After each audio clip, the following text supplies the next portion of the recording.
下来这个地方需要你做笔记哈、因为这一条算中难啊，就是305下来的难度就是像这一题就是次难的哈、那我们来看这个地方哦，我们来看这个地方哈、各位同学看，没有广播哦，不好意思。我们来看这个地方哈、这个我先要讲这个斜面哦，为什么要教这一条？这条第3条，其实你看到第6条的时候，第6条跟它是一样哦。第6条它，其实你们刚才这样，我们第6条已经教完了。第6条，第6条只是第6条的这一边近射过来而已，听得懂意思哦？你这，咱这条加了吼，咱通常这条咱就无加。这条无共，因为这条两边是同款的啦。这是一条。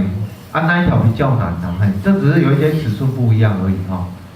好，那所以我们就提前教这一条，这一条教完可能教2条嘛，对不对哈？好，那各位我们现在这边你要做笔记哦，不然你会搞混哦。这个。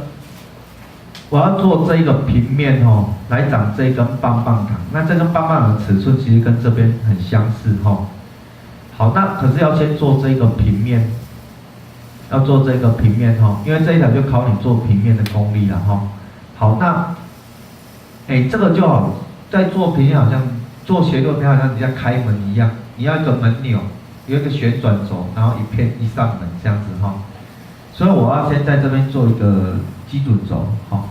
所以利用这个平面哈、平行过去，在这个地方先做一个平面，因为2边相交有一轴啦哈。好，那这一个到这个是刚好是58的1半，对不对？你这直径来搞加径，刚好58的这一段刚好58的1半。好，那先做一个基准轴哈。那再利用这个平面跟我的右基准面做一个转轴。然后再用这个转轴呢去转这一扇门过来，好。那365和它内设只是这样哦。它如果说我这边有个水平面，从这个水平面算到这个平面刚好是150度，这50度，这个150度怎么算出来的哈？这边30度，这个大家懂。这个地方90度，30加90 120，一个平面是180度。所以从这条线到这个线是60度，再加这个90度，所以150度，哦。好，那我们这样子做哈，你先用这个参考几何这个地方，我们选基准面。好，第一个参考呢，我们选择这个前基准面，距离是58的1半，所以用58除以2。那可是我要长在后面，对不对？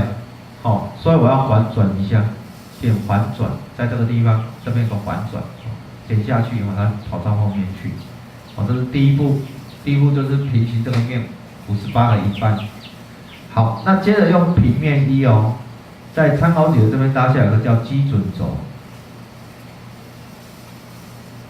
好，点基准轴哈。那基准轴除了参考平面1之外哦，第一个参考是平面1之外，这个加号打开，再选右基准面，那这边就有一个轴跑出来，好，打勾，这样做2个了哦，好了，然后在最后我们做基准面哈，好，那第一个参考是不是基准轴1？第2个参考呢，你选择你刚才做的这个平面。所以它内设置它就先转90度，这边有90度，我们把角度这边打开，各位看这个地方有个90度有没有？那按这个角度的地方按一下，这个地方把它改成150度，它就转过去，打勾，我们先做这个平面。